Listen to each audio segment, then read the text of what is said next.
Quand j'ai su que Heinz venait ici pour voir son avion, je me suis dit que c'était un moment d'histoire préservée, un moment qu'on aurait facilement pu oublier.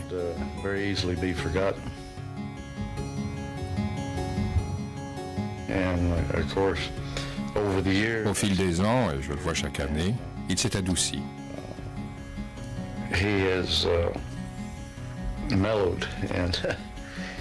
La première fois que je lui ai demandé de venir voir son avion, il a dit non.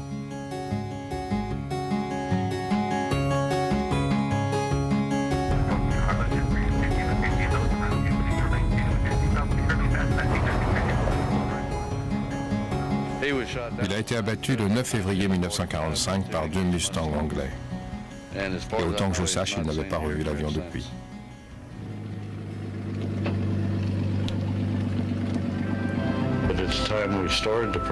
Quand nous avons démarré ce projet, il n'y avait que 5 Focke-Wulf 190 restants dans le monde. Pour moi, c'est incroyable quand on sait qu'il y en a eu plus de 20 000 fabriqués. C'était le chasseur de première ligne allemand.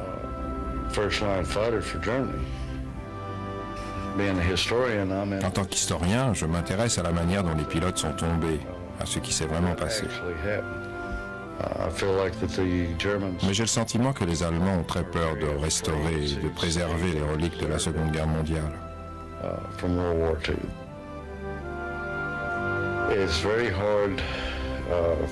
C'est très difficile pour un Allemand de parler de la guerre. Car les pilotes allemands comme Orlowski n'étaient pas du tout engagés politiquement. Ils étaient jeunes, ils avaient 18 ans, on leur disait que leur pays avait besoin d'eux. Ils se sont battus très courageusement pour lui, ils ont perdu. Ils ont l'impression d'avoir fait de leur mieux, de ne pas avoir à s'excuser vis-à-vis de qui que ce soit.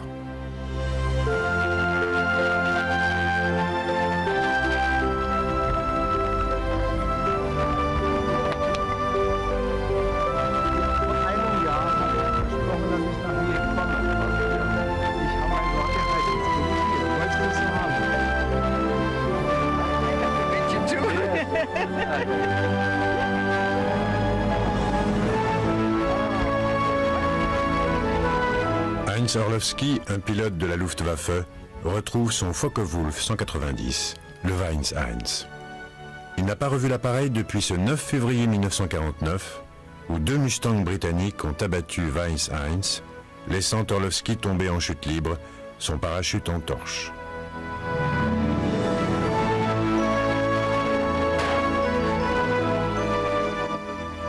Aujourd'hui, environ 50 ans plus tard, il retrouve sa machine dans une petite ville du sud du Texas, au cœur de la vallée du Rio Grande. Une région où des milliers d'hectares sont cultivés chaque année et où quelques aviateurs gagnent leur vie en faisant de l'épandage.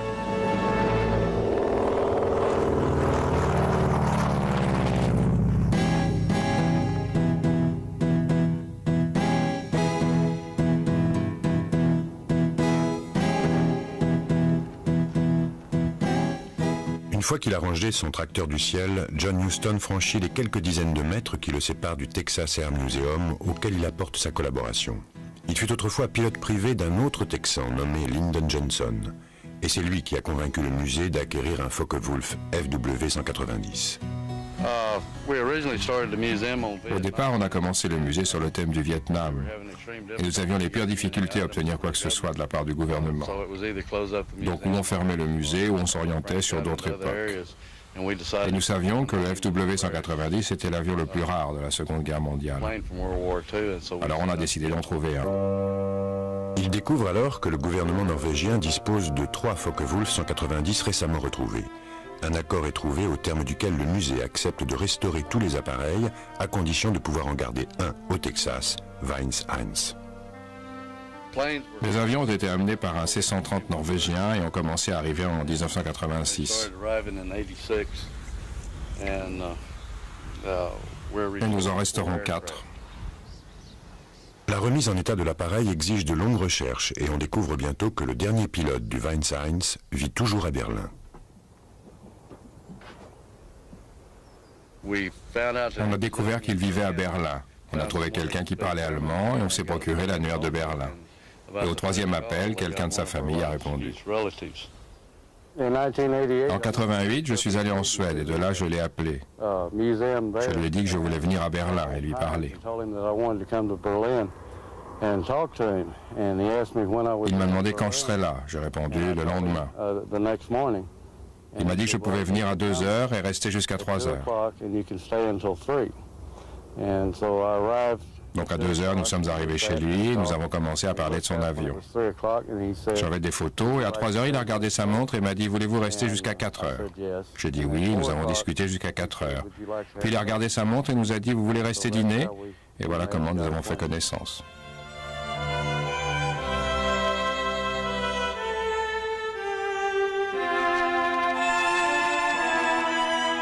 Très vite, une amitié se développe entre ces deux hommes par-delà la différence d'âge, la langue et l'histoire.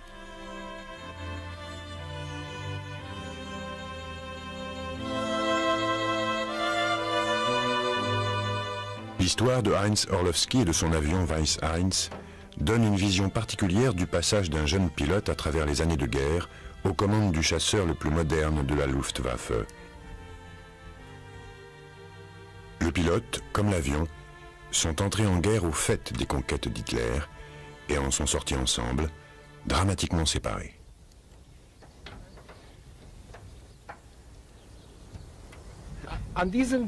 Je suis pratiquement resté accroché à ce truc. C'est une attache à rupture. Si elle n'avait pas lâché, je ne serais plus là.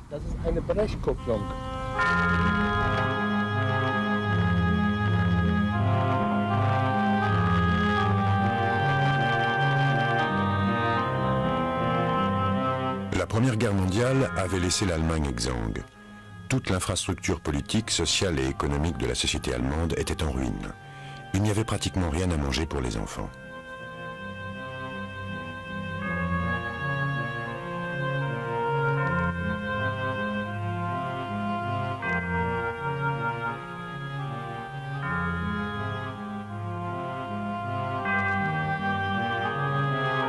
Cette amère réalité allait laisser des traces terribles dans l'esprit des jeunes enfants allemands.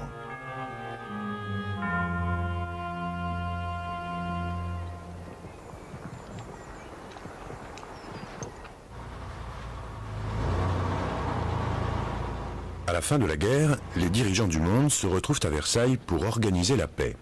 Le traité de Versailles tient l'Allemagne et ses alliés pour responsables des hostilités et leur inflige des dommages de guerre pour un total de 132 milliards de marks or, une somme faramineuse.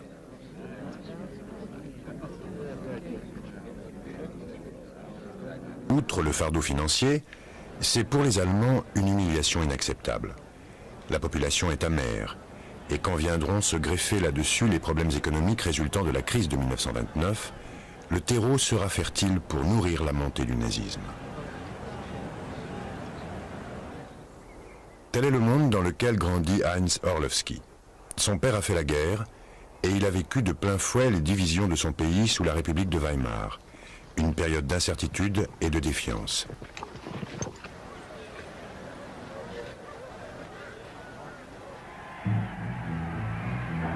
Mais tout va changer après l'arrivée au pouvoir d'Hitler. Sous sa férule, l'Allemagne retrouve la gloire à laquelle elle pense avoir droit en redevenant une puissance militaire de premier plan. Toute la société allemande est appelée à se mobiliser comme jamais on ne lui a demandé. Et la création de la Luftwaffe vient couronner cette entreprise de renaissance.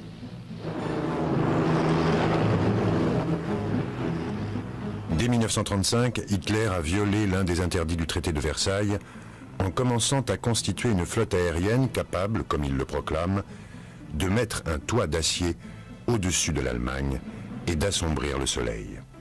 La capacité de production d'avions militaires s'accroît rapidement et à la veille de la guerre, Hitler est à la tête d'une flotte de plus de 4000 avions de combat de construction métallique. Mais il lui faut des hommes pour faire tourner sa machine de guerre. La propagande à outrance va lui servir de levier pour les attirer.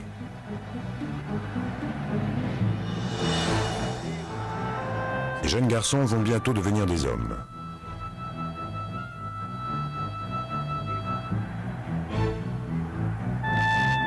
Quant aux adolescents, Hitler a aussi son plan. La jeunesse allemande va contribuer à la cause en participant à de grands travaux. Les routes doivent être réparées, il faut creuser des fossés et construire des barrières.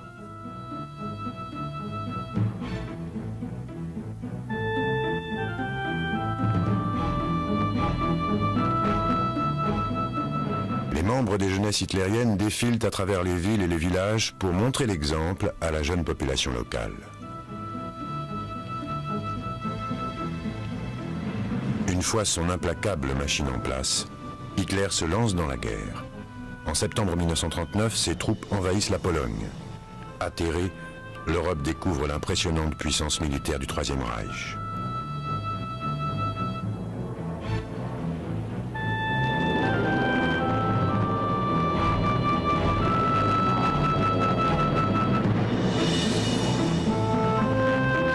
La France et la Grande-Bretagne honorent leurs engagements diplomatiques et déclarent la guerre à l'Allemagne.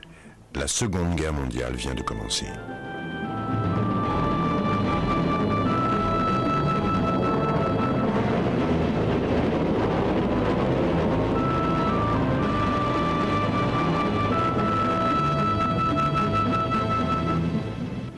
Car ce n'était qu'un avant-goût. 9 mois après l'invasion de la Pologne, Hitler lance son Blitzkrieg sur le Benelux et la France. Comme une machine bien huilée, les forces allemandes sont pratiquement impossibles à arrêter. Les troupes françaises et britanniques sont balayées.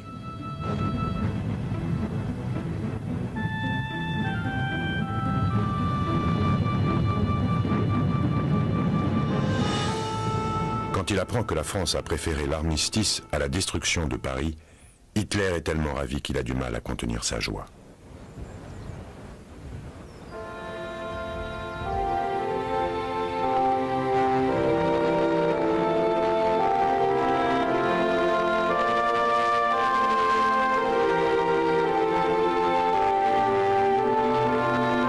Lors des négociations d'armistice savamment mises en scène par les Allemands, Paris est déclarée ville ouverte.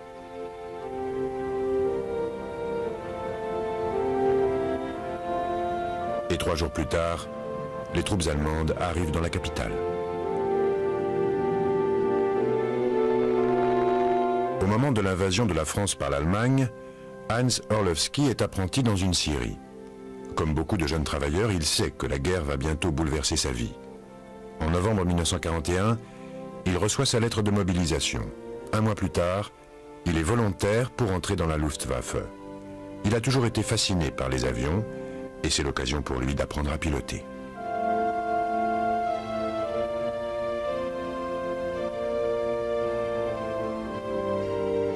L'aviation allemande est très sélective. Les volontaires sont nombreux et elle peut choisir les meilleurs. Les candidats doivent passer de nombreux tests et il y a beaucoup d'accidents. La Luftwaffe bénéficie d'un statut spécial au sein du Reich. Hitler sait que les guerres du futur se gagneront dans les airs et il a besoin pour son aviation de la fleur du Vaterland.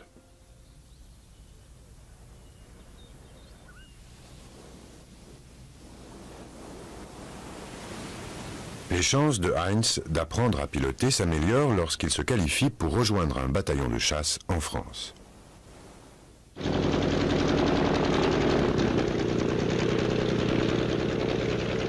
Au moment où Orlowski suit sa formation de pilote de chasse, la Luftwaffe est en train de recevoir un nouveau chasseur, le Focke-Wulf FW-190. Ce sera le meilleur avion de chasse de l'aviation allemande, avec plus de 20 000 exemplaires fabriqués.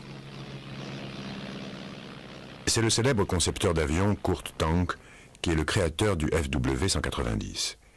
Il a été chargé de mettre au point un avion autour d'un moteur en étoile, disponible immédiatement, et qui puisse servir de chasseur de rechange pour le fameux Messerschmitt ME-109. Il existe déjà quelques chasseurs conçus avant-guerre, propulsés par un moteur en étoile. L'US Navy préfère les moteurs en étoile Pratt & Whitney, parce qu'ils sont plus fiables et prennent moins de place sur un porte-avions. Au début des années 30, quelques exemplaires de ces moteurs américains se retrouvent en Allemagne, et BMW obtient la permission de les fabriquer.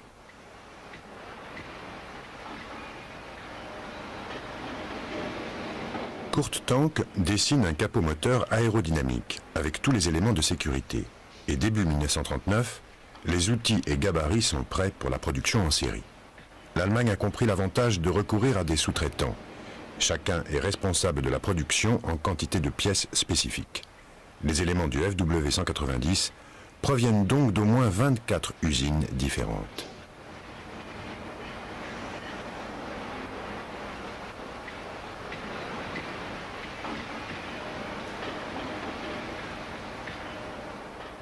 En août 1941, l'escadron 26 est le premier à recevoir le nouveau Focke-Wulf 190.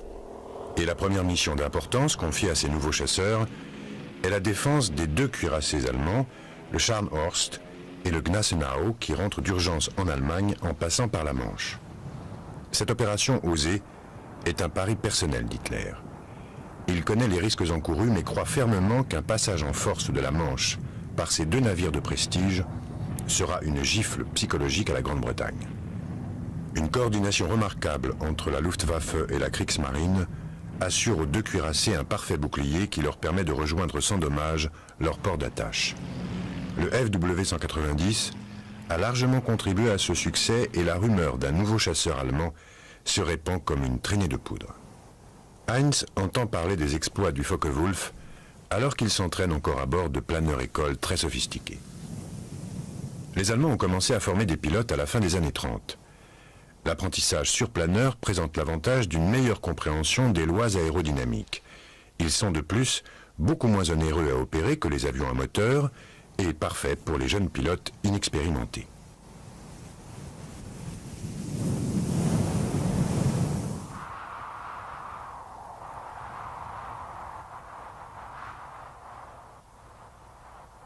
En mars 1943, Heinz a déjà à son actif plus de 81 décollages à bord de planeurs divers. Muni de son brevet de pilote de planeur, il est alors transféré en Prusse orientale pour une formation plus poussée. Il baigne de plus en plus dans la guerre. Hitler a été trop gourmand et peu à peu le sort des armes tourne à son désavantage. Du coup, il exige toujours plus de son peuple et des peuples qu'il a conquis.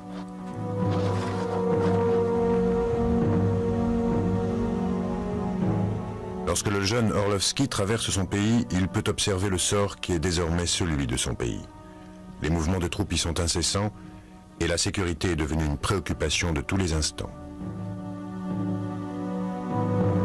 Le pire est l'exode massif des habitants des villes. Alors que les bombardiers alliés frappent de plus en plus de secteurs du pays, des évacuations massives sont organisées, et ceux à qui on donne l'ordre de quitter leur maison n'ont pas d'autre choix que d'obtempérer. Les femmes et les enfants sont les premiers à partir.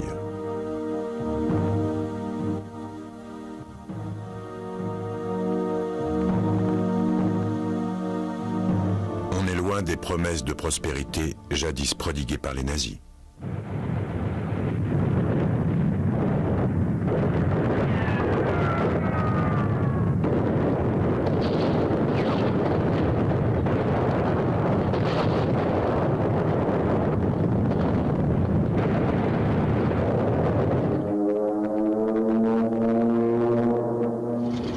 Une fois en Prusse orientale, Heinz Orlowski apprend à maîtriser plusieurs types d'avions, y compris le Focke-Wulf FW56 Stosser et le Messerschmitt Bf-109. Le Bf-109 est la fierté de la Luftwaffe, et Heinz est enthousiasmé de pouvoir voler dessus. En peu de temps, il devient un pilote accompli. Heureusement pour lui, il sort indemne d'un atterrissage de fortune dû à une panne de matériel. En juillet 1943, il reçoit son brevet de pilote militaire. Et en août, il retourne en France pour continuer sa formation avancée de pilote de chasse. Mais l'excitation du pilotage est de plus en plus atténuée par les tristes réalités de la guerre. Pendant les mois qui suivent, Heinz Orlowski se demande anxieusement où il sera affecté à la fin de son dernier stage d'entraînement.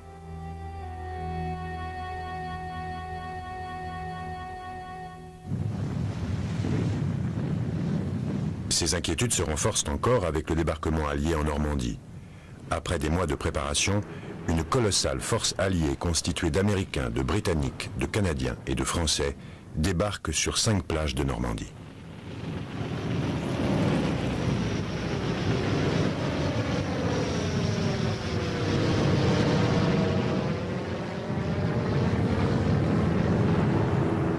opération est appuyée par des bombardiers et des chasseurs qui attaquent énergiquement les positions ennemies et les lignes d'approvisionnement.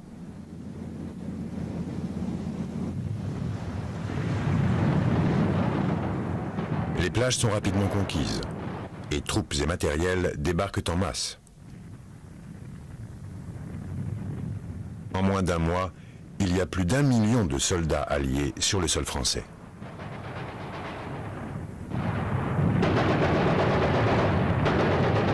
Le débarquement cueille les Allemands par surprise. Hitler savait qu'un second front était inévitable, mais n'avait aucune idée de l'endroit que les Alliés choisiraient pour débarquer. La Normandie était l'une des possibilités, mais elle avait été écartée.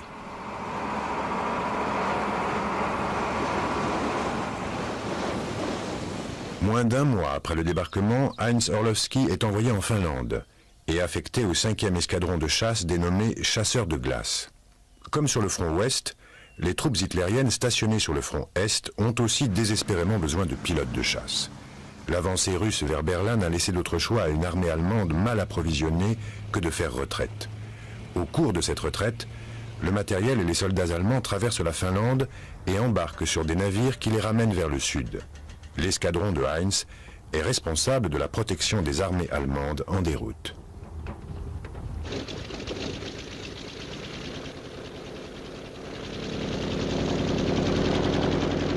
Le 2 septembre 1944, Heinz Orlowski pilote pour la première fois un Focke-Wulf 190. 3 semaines plus tard, la veille de son 21e anniversaire, il exécute son premier décollage en alerte pour aller affronter les chasseurs et les bombardiers russes. Les combats entre l'Allemagne et la Russie sont rendus plus difficiles du fait que les chasseurs soviétiques sont 12 fois plus nombreux que leurs adversaires allemands. L'escadron de Heinz doit effectuer des sorties sans interruption de jour comme de nuit. Pour le jeune pilote, la tâche est d'autant plus ardue que les vieux pilotes aguerris n'ont pas le temps de donner des conseils. Heinz doit tout apprendre par lui-même. Le 1er novembre 1944, Orlowski a déjà participé à 20 combats aériens. C'est alors qu'il est transféré au 9e escadron des chasseurs de glace en Norvège.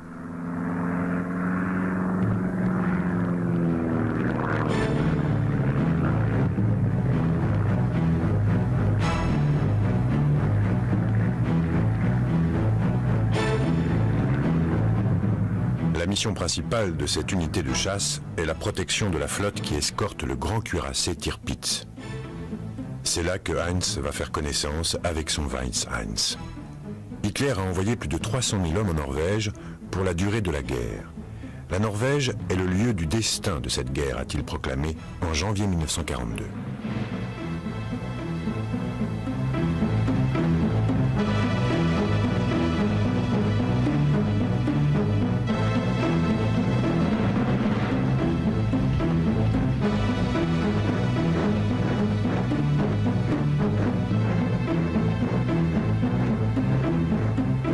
Sans se préoccuper de la population norvégienne, le Führer a tenté d'établir ici les fondations de son empire du Nord. Les côtes de Norvège sont un élément clé pour l'accès des navires allemands aux eaux internationales. Tout navire qui n'est pas stationné en Norvège n'est pas au bon endroit, a-t-il asséné à son chef d'état-major de la marine, l'amiral Raeder. Une fois sorti des chantiers navals, le grand cuirassé allemand Tirpitz a été immédiatement envoyé en Norvège.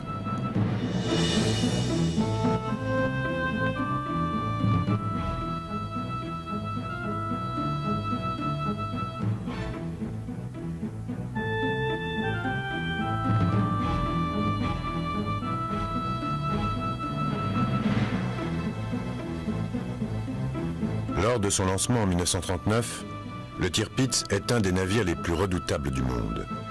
Déplaçant 42 500 tonnes, il est plus gros que n'importe quel bâtiment en service sur la planète. Ses turbines délivrent une puissance de 163 000 chevaux et lui donnent une vitesse de plus de 31 nœuds, soit quelques 57 km/h. Ces 4 tourelles sont armées de 8 canons long tube de 380, dont les obus de 800 kg peuvent pénétrer une plaque de blindage de 33 cm à une distance de 35 km. Mais le Tirpitz a été surnommé la reine solitaire, car il n'a jamais eu la chance de prouver ses capacités. Confiné dans les fjords de Norvège, il n'a effectué qu'une seule sortie importante. Pourtant, la présence de ce mastodonte des mers irrite les Britanniques. Pour les pilotes allemands, c'est un honneur de défendre un représentant aussi prestigieux du Reich. Au début de 1942, les Britanniques tentent par 20 fois de couler le Tirpitz et les Allemands ne cessent de le déplacer de plus en plus profondément à l'intérieur des fjords fortement protégés. Ce n'est qu'à l'automne de 1944 que les Britanniques parviendront enfin à leur fin.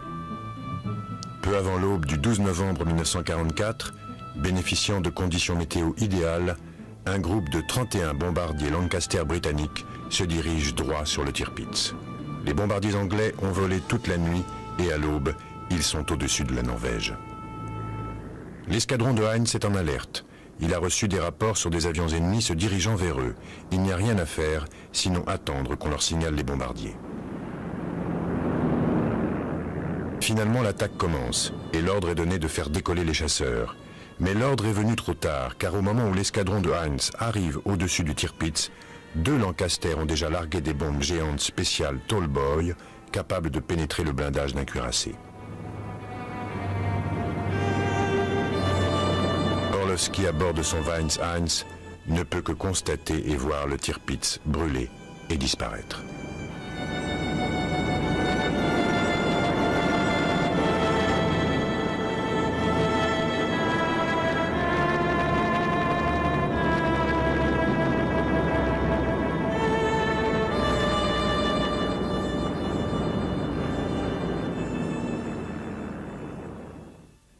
Hitler ordonne au reste de la flotte du Nord, accompagnée des chasseurs, de faire route sur la Finlande pour soutenir la retraite des armées de l'Est. Les mouvements de la flotte allemande le long des côtes de Norvège fournissent à la RAF l'occasion d'attaquer les navires restants. Pendant qu'ils transitent vers la Finlande, Heinz et ses camarades de l'escadron chasseurs de glace sont chargés de protéger le reste de la flotte des attaques britanniques. C'est dans ces circonstances qu'a lieu la grande bataille aérienne de Norvège, connu aujourd'hui sous le nom de Vendredi Noir.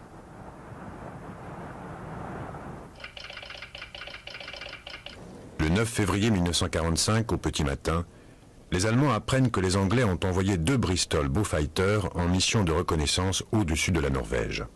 Les 2 appareils repèrent plusieurs navires marchands, des dragueurs de mines et le destroyer Z-33. Les navigateurs envoient rapidement leur rapport au centre des opérations.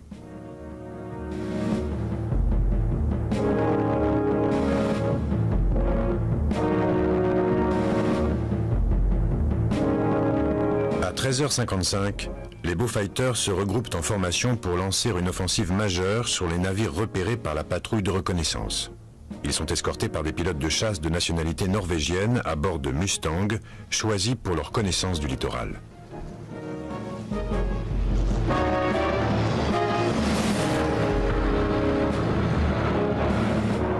Sur l'aérodrome de Herdla, Heinz Orlowski attend anxieusement l'attaque britannique imminente avec ses camarades du 5e escadron. Ils ont aperçu les 2 appareils de reconnaissance ennemis et savent qu'ils ont été identifiés, repérés et que la RAF est probablement en route.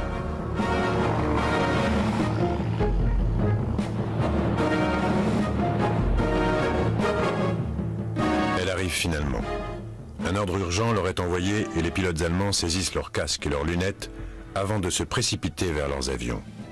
Le sous-officier Heinz Orlowski attache son parachute et se glisse à bord du Weiss Heinz.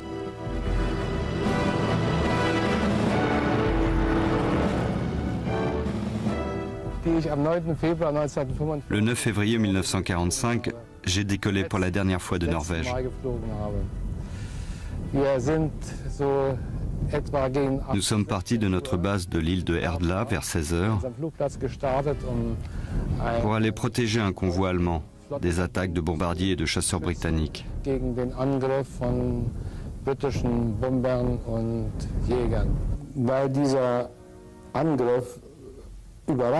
Au début, nous avons eu quelques succès. Autrement dit, nous avons réussi à abattre quelques avions ennemis.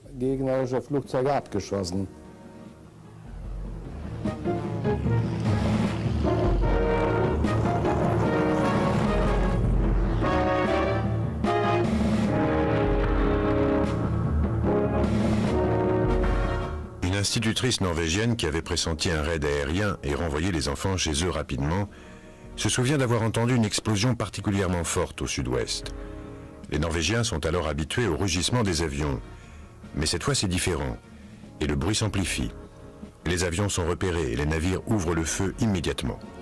Les Britanniques espéraient une attaque surprise, mais cette fois, Heinz et ses camarades savent qu'ils arrivent. Les chasseurs allemands entrent aussitôt en action et les combats s'intensifient. Chaque pilote se bat pour sa survie.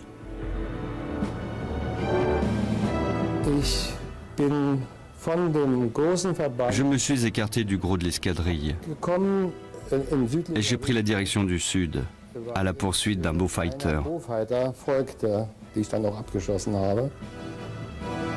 Heinz talonne le bombardier anglais et après une course spectaculaire envoie l'avion anglais s'écraser dans la montagne.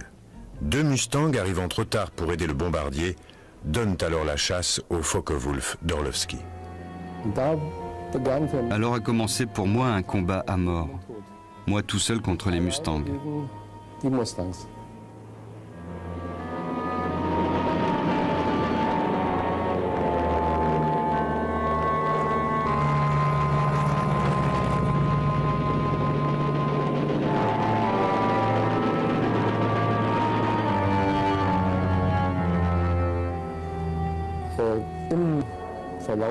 Au cours du duel aérien, j'ai touché et abattu un des Mustangs. Mais pendant que je regardais où il était tombé, mon appareil a été touché.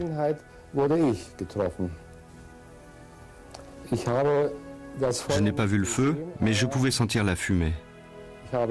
Et j'ai entendu l'explosion.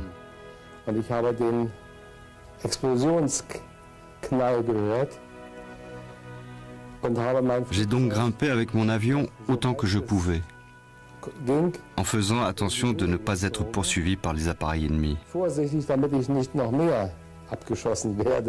Et puis je me suis remis à l'horizontale.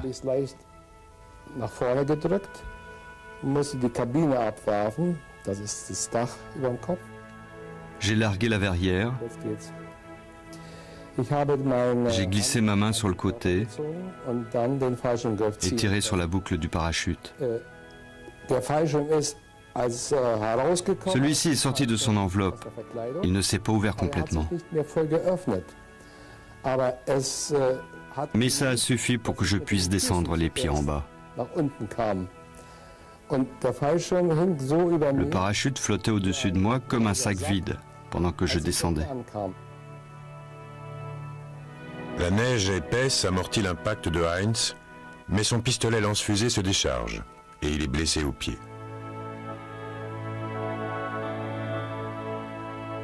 Quelques Norvégiens qui ont vu l'avion s'écraser escaladent la montagne à la recherche de survivants.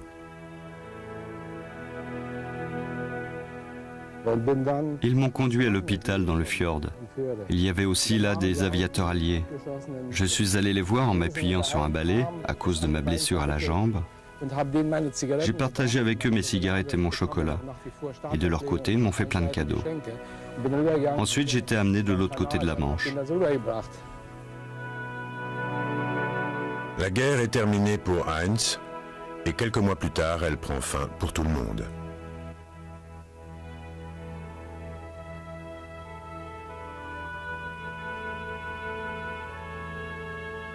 Le 8 mai 1945, l'Allemagne capitule.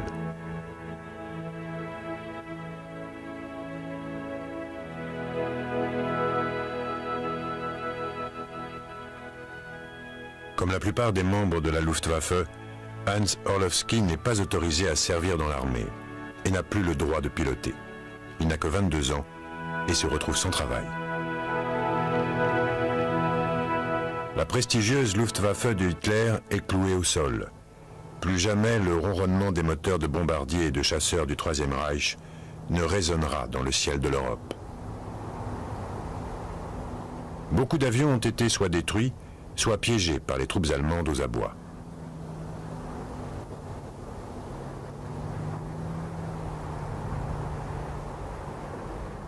Les rares qui ont été épargnés sont étudiés par les ingénieurs alliés. Beaucoup d'autres ont fini comme Weiss Heinz, en morceaux éparpillés dans les montagnes de Norvège, attendant que quelqu'un vienne les reconstruire.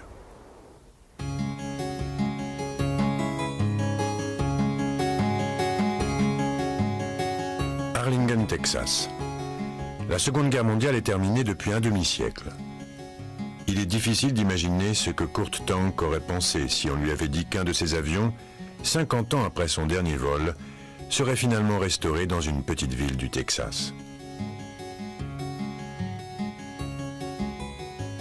Dans le monde entier, on remet en état des avions historiques.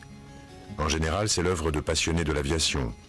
John Huston, le pilote d'avion d'épandage, est simplement l'un des plus passionnés.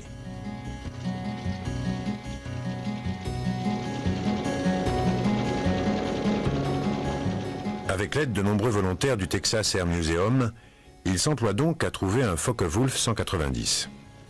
Après avoir contacté de nombreux pays impliqués dans la Seconde Guerre mondiale, Huston et ses camarades apprennent que le gouvernement norvégien recherche des gens susceptibles de restaurer 3 FW 190 récemment retrouvés.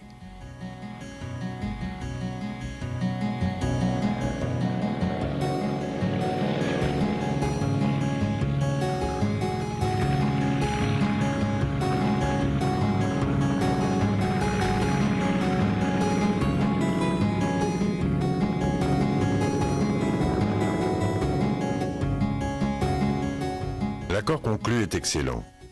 Huston et ses collègues sont tout à fait en mesure d'entreprendre les restaurations.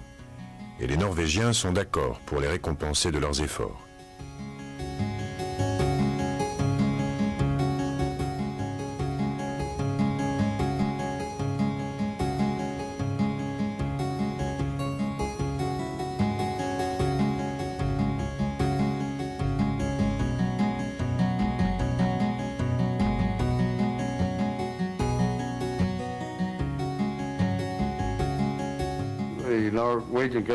Le gouvernement norvégien avait 3 épaves. 2 étaient déjà dans leur musée. La 3e se trouvait toujours sur les lieux de sa chute. Il a été décidé que nous allions restaurer 2 des FW 190 et que l'un d'eux seulement retournerait en Norvège.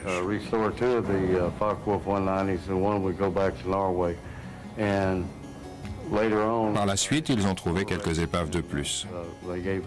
Ils nous les ont fait parvenir, ce qui a augmenté à 4 la collection. Les avions étaient en mauvais état quand ils sont arrivés. Celui-là s'était écrasé, il était brisé en 4. Les dégâts étaient surtout au niveau du cockpit.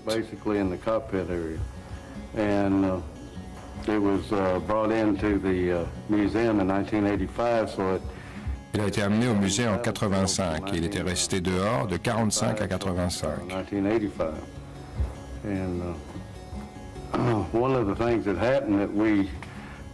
Et ce que nous avons compris plus tard seulement, c'est que les Allemands, jusqu'aux 2 dernières semaines de la guerre, avaient des équipes de récupération qui partaient à la recherche de pièces de rechange pour réparer d'autres appareils. Comme cette aile ici. Il y avait un moteur de flap là. Ils ont pris une hache et l'ont sectionné. J'ai réussi à retrouver quelqu'un qui faisait partie de ces équipes et je lui ai demandé pourquoi ils avaient utilisé une hache. Pourquoi ne pas l'avoir simplement démontée? Il m'a répondu qu'il faisait moins 48, alors ils y allaient, faisaient leur boulot plus vite pour rentrer au chaud.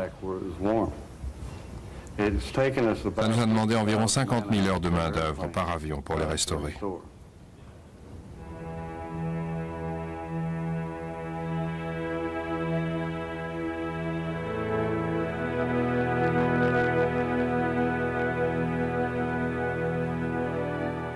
Maintenant que Weiss-Heinz est tout rutilant et bien protégé dans un hangar, il ne reste plus qu'à organiser une réunion historique de l'avion et de son pilote.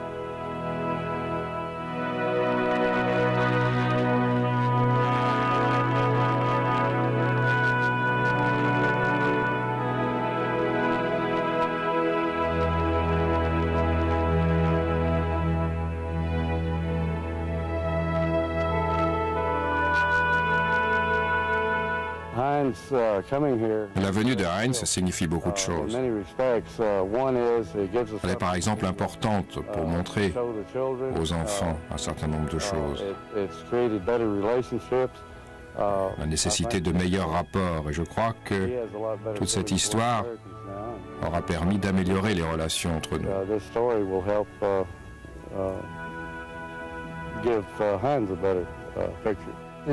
Un de mes vœux les plus chers est exaucé. Pendant des années, j'ai essayé de revoir mon avion. J'ai attendu beaucoup trop longtemps. Et c'est pourquoi j'ai dû venir si loin, au Texas. Ce que j'en sens, un sentiment étrange. Une machine et un être humain qui se retrouvent après 49 ans, tout simplement parce qu'ils partagent un destin commun. Nous avons tous les deux survécu à la Seconde Guerre mondiale. Conçu au départ comme appareil de remplacement, le Focke-Wulf FW-190 s'imposa comme le premier chasseur de la Luftwaffe. Sa vitesse, son agilité et son armement lourd en faisaient une machine respectée par les pilotes des deux camps.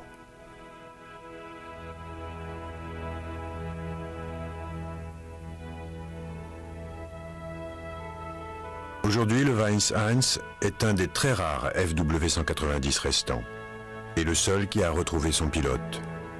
Lorsqu'il fut séparé du Weins 1 dans le ciel, Heinz Orlowski n'imaginait pas le revoir un jour. Mais grâce aux efforts de ceux qui l'ont remis en état, cette fois, ils se diront au revoir, moins brutalement.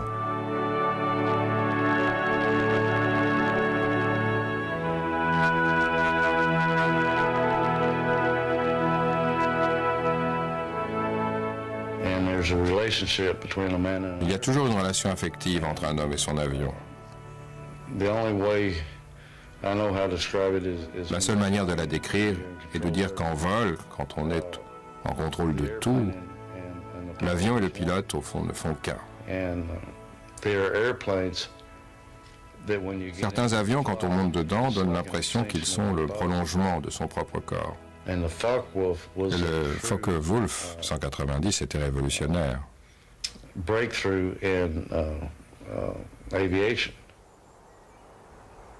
Heinz a dû sûrement avoir cette impression qu'il était le prolongement de son corps.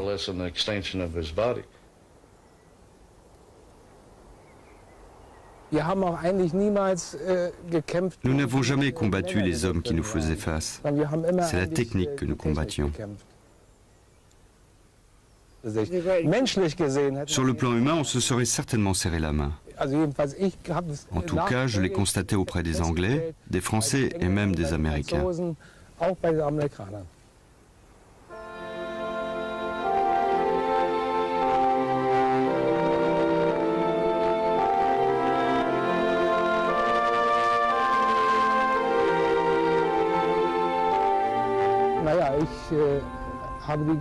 Après la guerre, j'ai essayé de restaurer des liens avec nos anciens ennemis.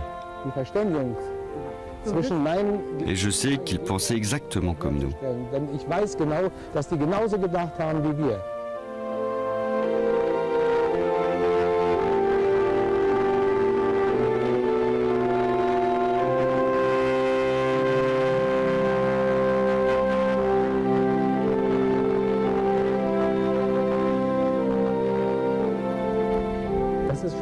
C'est difficile à transmettre à la génération suivante. C'est la raison pour laquelle je me suis tant impliqué. Il est tellement important qu'ils comprennent à quel point il était stupide que des gens qui pouvaient être bons amis soient envoyés s'entretuer par quelques fous, que ce soit Hitler ou quelqu'un d'autre, peu importe.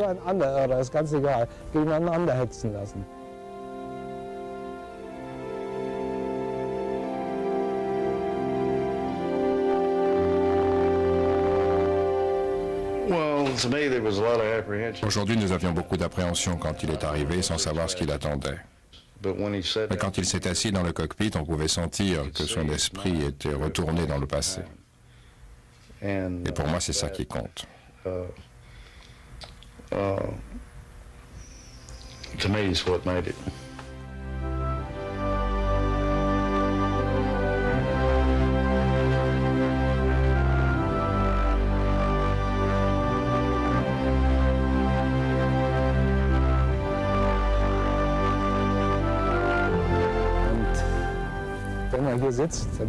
Assis là, je repense à tout ce que nous avons vécu.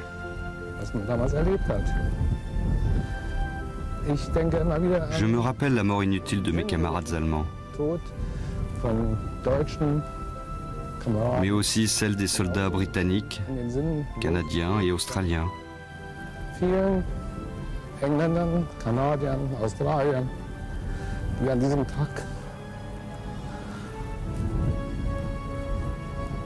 Ils n'ont pas eu la chance de survivre à cette guerre comme moi je l'ai eue.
Les rares qui ont été épargnés sont étudiés par les ingénieurs alliés.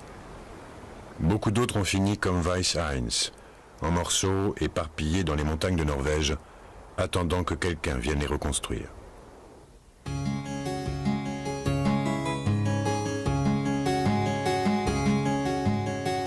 Harlingen, Texas. La Seconde Guerre mondiale est terminée depuis un demi-siècle. Il est difficile d'imaginer ce que Kurt Tank aurait pensé si on lui avait dit qu'un de ses avions, 50 ans après son dernier vol, serait finalement restauré dans une petite ville du Texas. Dans le monde entier, on remet en état des avions historiques. En général, c'est l'œuvre de passionnés de l'aviation. John Huston, le pilote d'avion d'épandage, est simplement l'un des plus passionnés.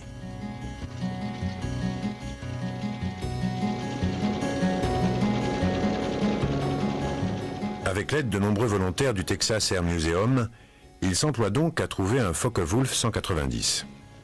Après avoir contacté de nombreux pays impliqués dans la Seconde Guerre mondiale, Huston et ses camarades apprennent que le gouvernement norvégien recherche des gens susceptibles de restaurer 3 FW 190 récemment retrouvés.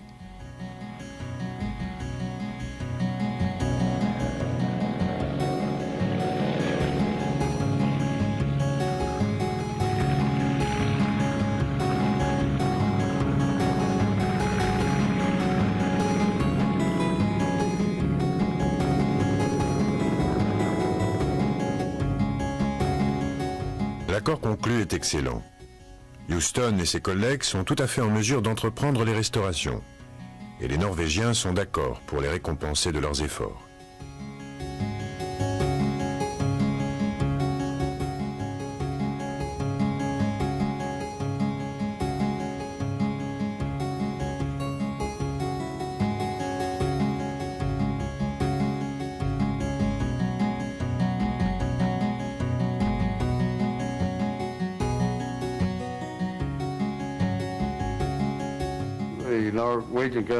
Le gouvernement norvégien avait 3 épaves.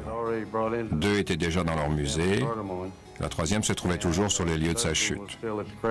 Il a été décidé que nous allions restaurer 2 des FW 190 et que l'un d'eux seulement retournerait en Norvège.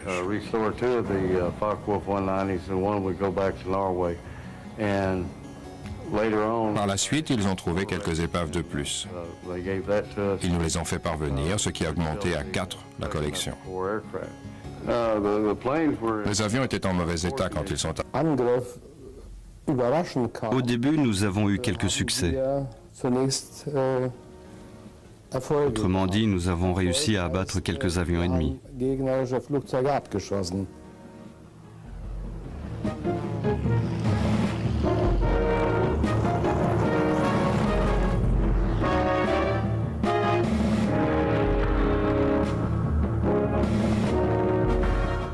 L'institutrice norvégienne qui avait pressenti un raid aérien et renvoyé les enfants chez eux rapidement se souvient d'avoir entendu une explosion particulièrement forte au sud-ouest.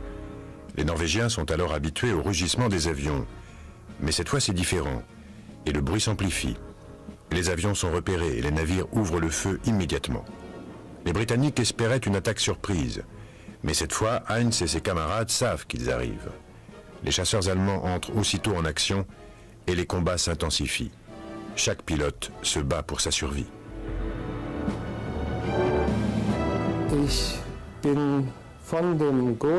Je me suis écarté du gros de l'escadrille et j'ai pris la direction du sud, à la poursuite d'un Beaufighter. Heinz talonne le bombardier anglais et après une course spectaculaire envoie l'avion anglais s'écraser dans la montagne. 2 Mustangs arrivant trop tard pour aider le bombardier donnent alors la chasse au Focke-Wulf d'Orlowski. Alors a commencé pour moi un combat à mort, moi tout seul contre les Mustangs.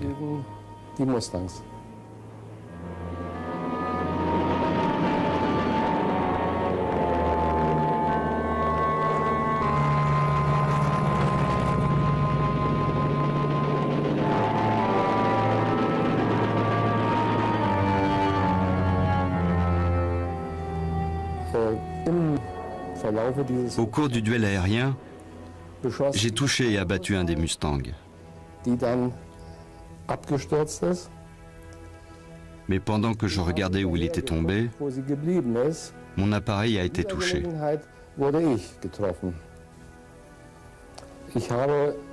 Je n'ai pas vu le feu, mais je pouvais sentir la fumée.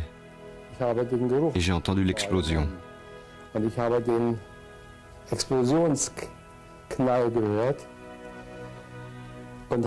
J'ai donc grimpé avec mon avion autant que je pouvais, en faisant attention de ne pas être poursuivi par les appareils ennemis.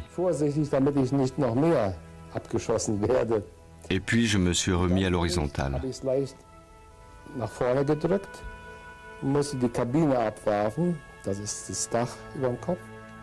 J'ai largué la verrière.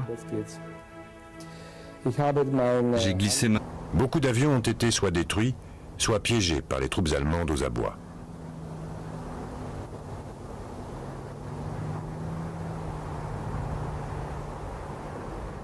Les rares qui ont été épargnés sont étudiés par les ingénieurs alliés. Beaucoup d'autres ont fini comme Weiss Heinz, en morceaux éparpillés dans les montagnes de Norvège, attendant que quelqu'un vienne les reconstruire.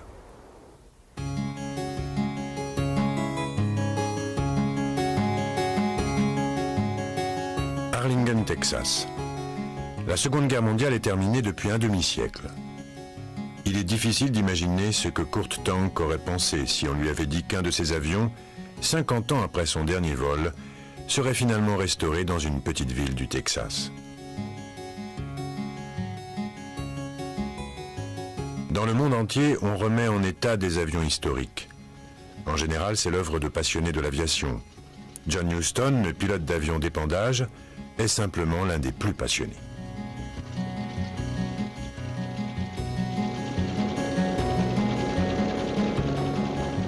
Avec l'aide de nombreux volontaires du Texas Air Museum, il s'emploie donc à trouver un Focke-Wulf 190. Après avoir contacté de nombreux pays impliqués dans la Seconde Guerre mondiale, Huston et ses camarades apprennent que le gouvernement norvégien recherche des gens susceptibles de restaurer 3 FW 190 récemment retrouvés.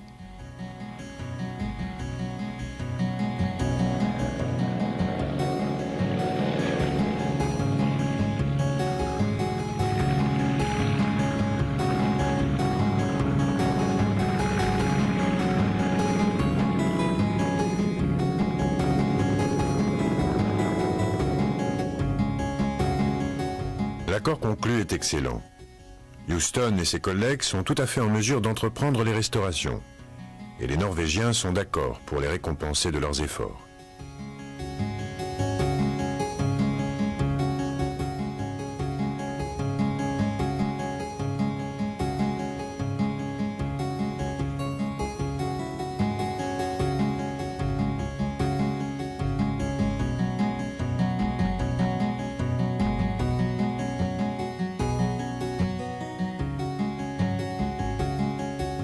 Le gouvernement norvégien avait 3 épaves. 2 étaient déjà dans leur musée. La 3e se trouvait toujours sur les lieux de sa chute. Il a été décidé que nous allions restaurer 2 des FW-190 et que l'un d'eux seulement retournerait en Norvège.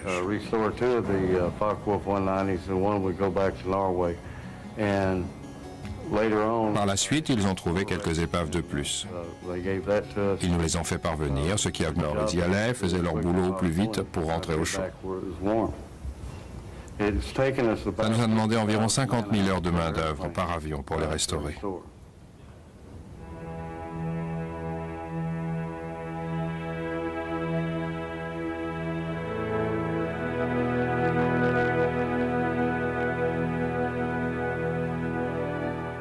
Maintenant que Weiss-Heinz est tout rutilant et bien protégé dans un hangar, il ne reste plus qu'à organiser une réunion historique de l'avion et de son pilote.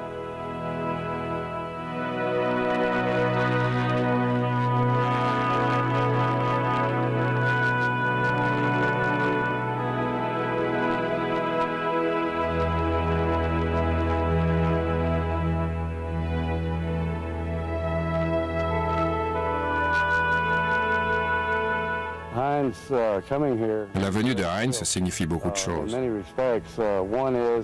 Elle est par exemple importante pour montrer aux enfants un certain nombre de choses. La nécessité de meilleurs rapports, et je crois que toute cette histoire aura permis d'améliorer les relations entre nous.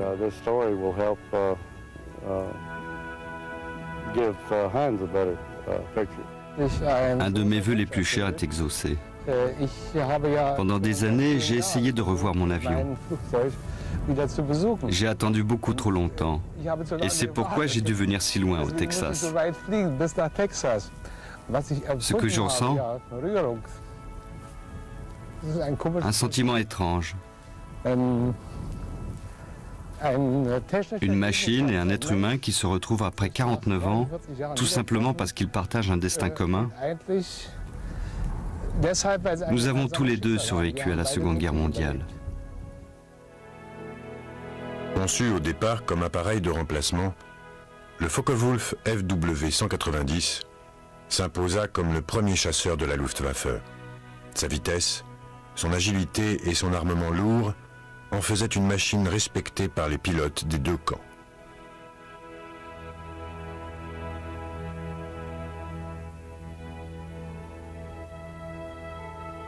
Aujourd'hui, le Weiss-Heinz est un des très rares FW-190 restants, et le seul qui a retrouvé son pilote. Lorsqu'il fut séparé du Weiss-Heinz dans le ciel, Heinz Orlowski n'imaginait pas le revoir un jour. Mais grâce aux efforts de ceux qui l'ont remis en état, cette fois, ils se diront au revoir, moins brutalement.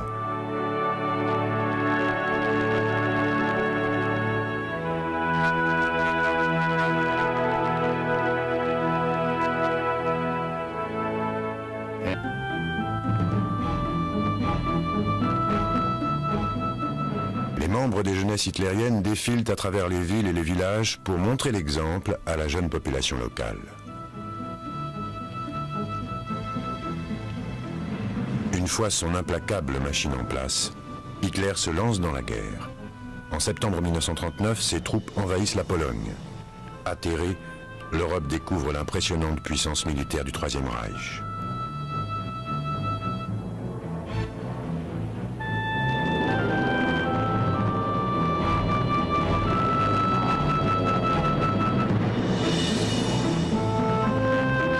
La France et la Grande-Bretagne honorent leurs engagements diplomatiques et déclarent la guerre à l'Allemagne. La Seconde Guerre mondiale vient de commencer.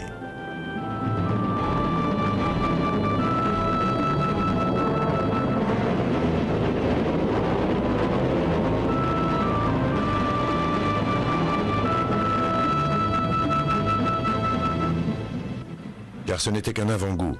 9 mois après l'invasion de la Pologne, Hitler lance son Blitzkrieg sur le Benelux et la France.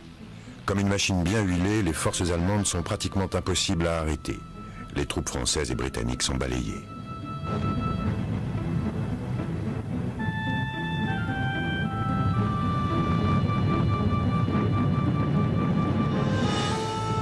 Quand il apprend que la France a préféré l'armistice à la destruction de Paris, Hitler est tellement ravi qu'il a du mal à contenir sa joie.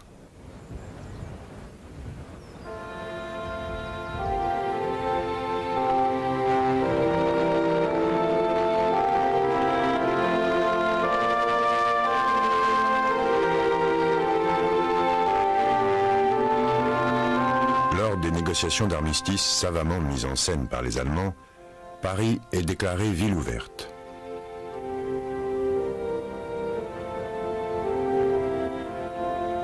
Et 3 jours plus tard, les troupes allemandes arrivent dans la capitale.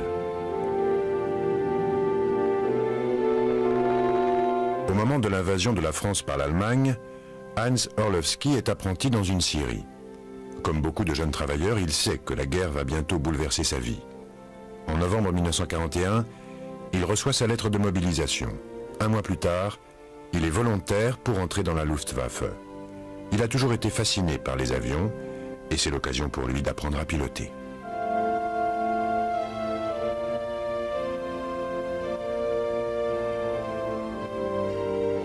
L'aviation allemande est très sélective. Les volontaires sont nombreux et elle peut choisir les meilleurs. Les candidats doivent passer de nombreux tests et il y a beaucoup d'accidents. La Luftwaffe bénéficie d'un statut. Il y a toujours une relation affective entre un homme et son avion. La seule manière de la décrire est de dire qu'en vol, quand on est en contrôle de tout, l'avion et le pilote, au fond, ne font qu'un. Certains avions, quand on monte dedans, donnent l'impression qu'ils sont le prolongement de son propre corps. Et le Focke-Wulf 190 était révolutionnaire.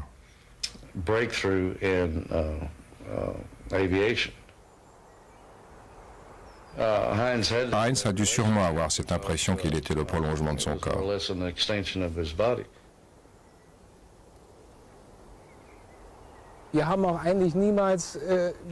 Nous n'avons jamais combattu les hommes qui nous faisaient face. C'est la technique que nous combattions. Sur le plan humain, on se serait certainement serré la main. En tout cas, je l'ai constaté auprès des Anglais, des Français et même des Américains.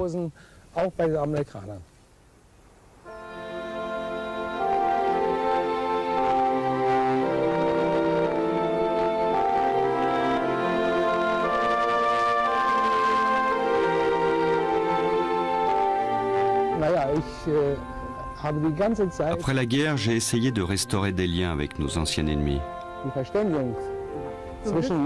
Et je sais qu'ils pensaient exactement comme nous.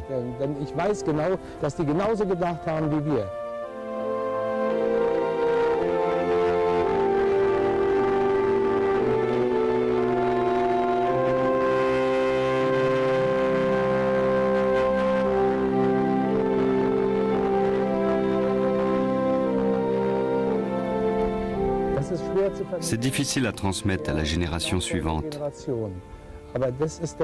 C'est la raison pour laquelle je me suis tant impliqué. Il est tellement important qu'ils comprennent à quel point il était stupide que des gens qui pouvaient être bons amis soient envoyés s'entretuer par quelques fous, que ce soit Hitler ou quelqu'un d'autre, peu importe.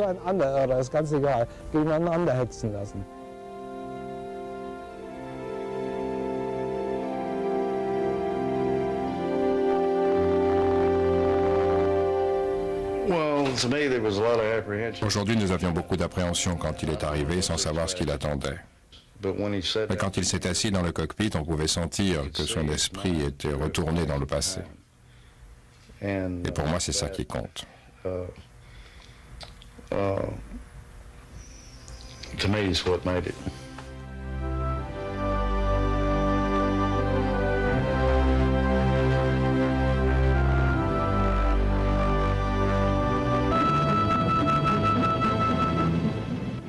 Car ce n'était qu'un avant-goût. 9 mois après l'invasion de la Pologne, Hitler lance son Blitzkrieg sur le Benelux et la France. Comme une machine bien huilée, les forces allemandes sont pratiquement impossibles à arrêter. Les troupes françaises et britanniques sont balayées.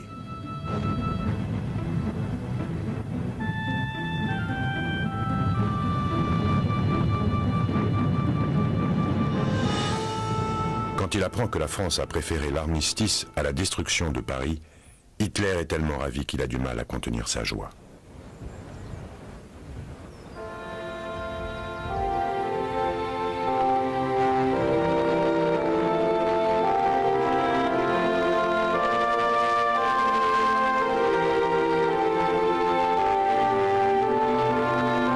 Lors des négociations d'armistice savamment mises en scène par les Allemands, Paris est déclarée ville ouverte.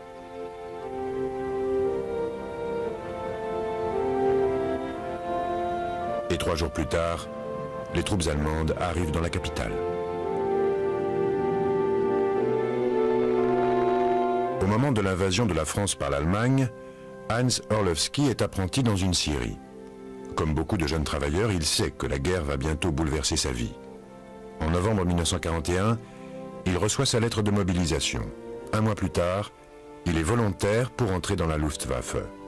Il a toujours été fasciné par les avions, et c'est l'occasion pour lui d'apprendre à piloter.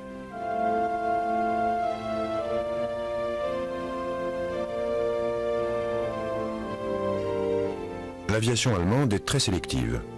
Les volontaires sont nombreux et elle peut choisir les meilleurs. Les candidats doivent passer de nombreux tests et il y a beaucoup d'accidents. La Luftwaffe bénéficie d'un statut spécial au sein du Reich. Hitler sait que les guerres du futur se gagneront dans les airs et il a besoin pour son aviation de la fleur du Vaterland.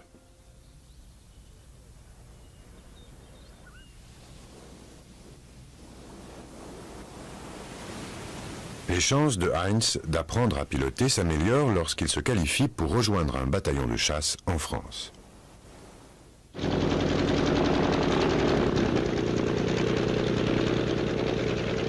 Au moment où Orlowski suit sa formation de pilote de chasse, la Luftwaffe est en train de recevoir un nouveau chasseur, le Focke-Wulf FW-190. Ce sera le meilleur avion de chasse de l'aviation allemande, avec plus de 20 000 exemplaires fabriqués. C'est le célèbre concepteur d'avions Kurt Tank qui est le créateur du FW-190. Il a été chargé de mettre au point un avion autour d'un moteur en étoile, disponible immédiatement, et qui puisse servir de chasseur de rechange pour le fameux Messerschmitt. Un moment d'histoire préservée, un moment qu'on aurait facilement pu oublier.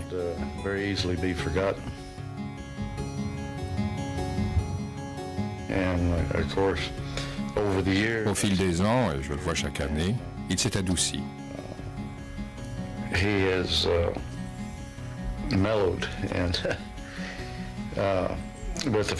La première fois que je lui ai demandé de venir voir son avion, il a dit non.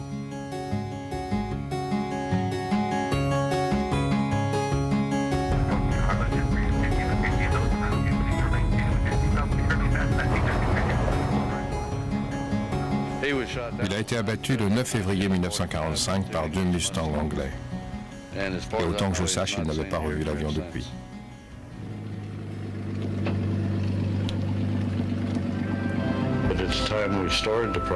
Quand nous avons démarré ce projet, il n'y avait que 5 Focke-Wulf 190 restants dans le monde. Pour moi, c'est incroyable quand on sait qu'il y en a eu plus de 20 000 fabriqués. C'était le chasseur de première ligne allemand.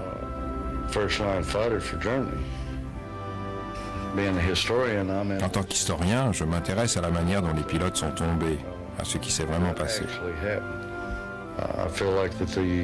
Mais j'ai le sentiment que les Allemands ont très peur de restaurer et de préserver les reliques de la Seconde Guerre mondiale.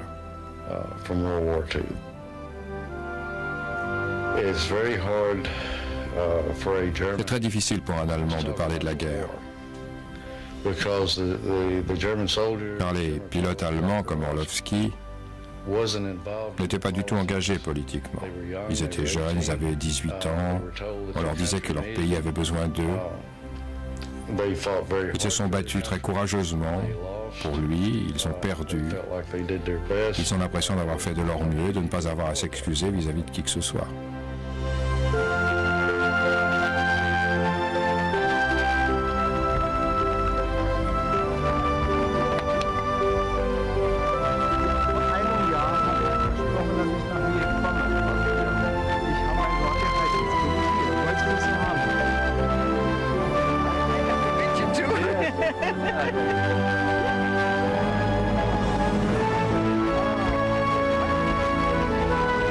Heinz Orlowski, un pilote de la Luftwaffe, retrouve son Focke-Wulf 190, le Vines Heinz. Il n'a pas revu l'appareil depuis ce 9 février 1949, où 2 Mustangs britanniques ont abattu Vines Heinz, laissant Orlowski tomber en chute libre, son parachute en torche.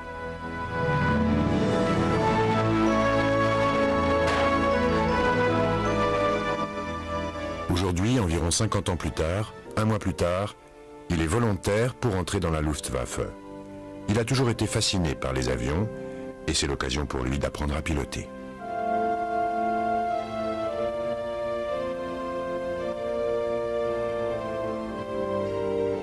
L'aviation allemande est très sélective. Les volontaires sont nombreux et elle peut choisir les meilleurs. Les candidats doivent passer de nombreux tests et il y a beaucoup d'accidents. La Luftwaffe bénéficie d'un statut spécial au sein du Reich. Hitler sait que les guerres du futur se gagneront dans les airs et il a besoin pour son aviation de la fleur du Vaterland.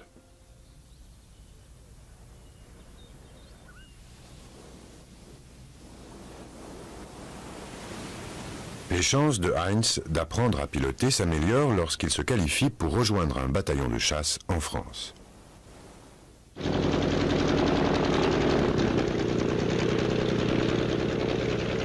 Au moment où Orlowski suit sa formation de pilote de chasse, la Luftwaffe est en train de recevoir un nouveau chasseur, le Focke-Wulf FW-190. Ce sera le meilleur avion de chasse de l'aviation allemande, avec plus de 20 000 exemplaires fabriqués. C'est le célèbre concepteur d'avions Kurt Tank qui est le créateur du FW-190. Il a été chargé de mettre au point un avion autour d'un moteur en étoile, disponible immédiatement, et qui puisse servir de chasseur de rechange pour le fameux Messerschmitt Me-109. Il existe déjà quelques chasseurs conçus avant-guerre, propulsés par un moteur en étoile. L'US Navy préfère les moteurs en étoile Pratt & Whitney, parce qu'ils sont plus fiables et prennent moins de place sur un porte-avions. Au début des années 30, quelques exemplaires de ces moteurs américains se retrouvent en Allemagne, et BMW obtient la permission de les fabriquer.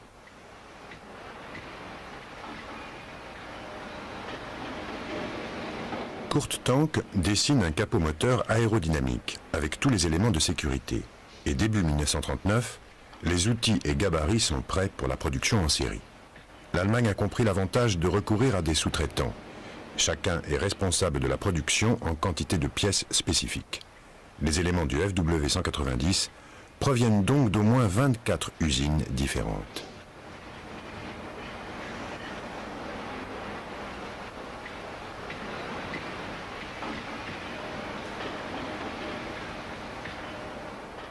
En août 1941, l'escadron 26 est le premier à recevoir le nouveau Focke-Wulf 190.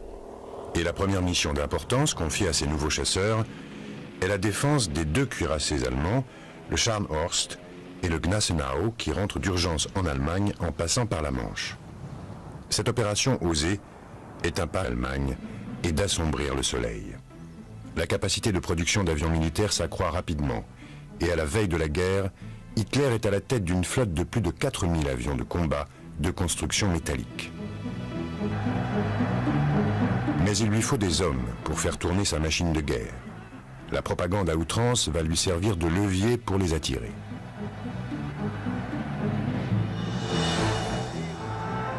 Les jeunes garçons vont bientôt devenir des hommes.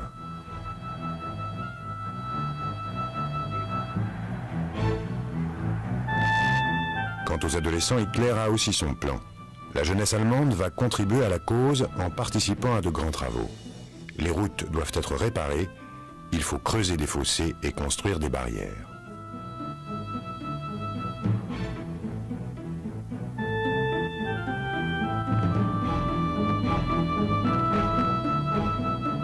Les membres des jeunesses hitlériennes défilent à travers les villes et les villages pour montrer l'exemple à la jeune population locale.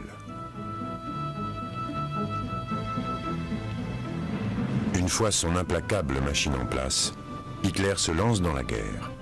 En septembre 1939, ses troupes envahissent la Pologne. Atterrée, l'Europe découvre l'impressionnante puissance militaire du Troisième Reich.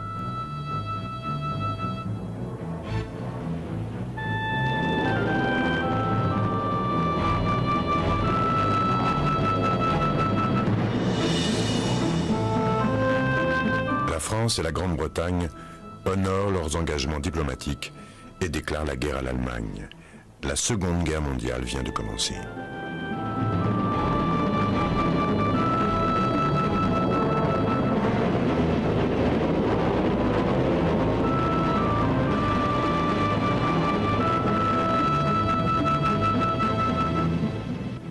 Car ce n'était qu'un avant-goût.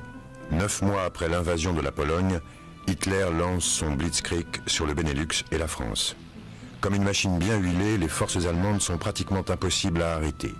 Les troupes françaises et britanniques sont balayées.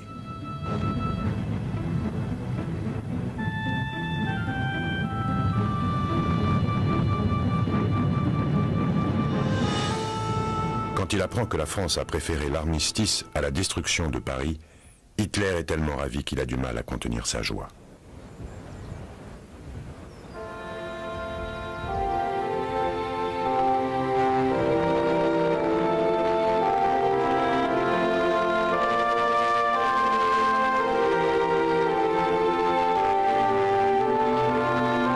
Lors des négociations d'armistice savamment mises en scène par les Allemands, Paris est déclarée ville ouverte. Cette fois, ils se diront au revoir, moins brutalement.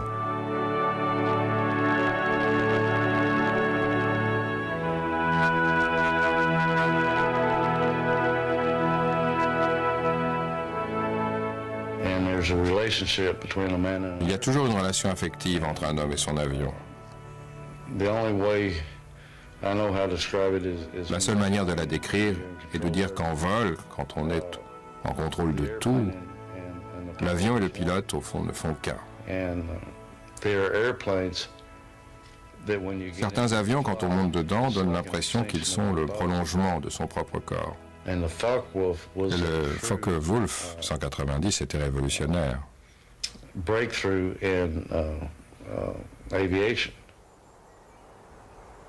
Heinz a dû sûrement avoir cette impression qu'il était le prolongement de son corps.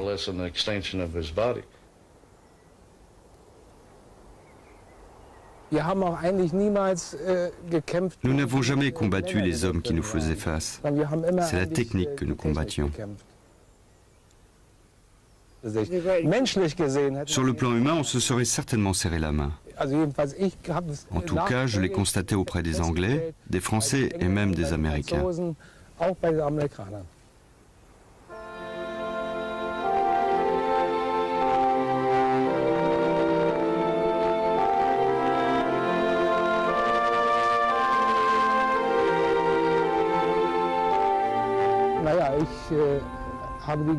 Après la guerre, j'ai essayé de restaurer des liens avec nos anciens ennemis. Et je sais qu'ils pensaient exactement comme nous.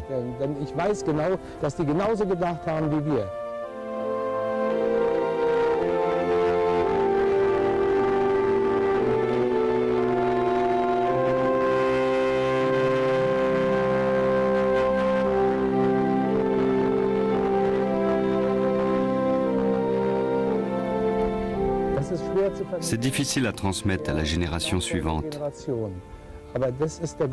C'est la raison pour laquelle je me suis tant impliqué. Il est tellement important qu'ils comprennent à quel point il était stupide que des gens qui pouvaient être bons amis soient envoyés s'entretuer par quelques fous, que ce soit Hitler ou quelqu'un d'autre, peu importe.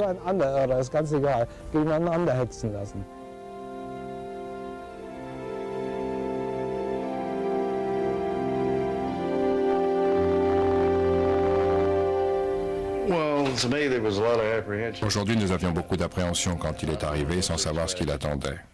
Mais quand il s'est assis dans le cockpit, on pouvait sentir que son esprit était retourné dans le passé.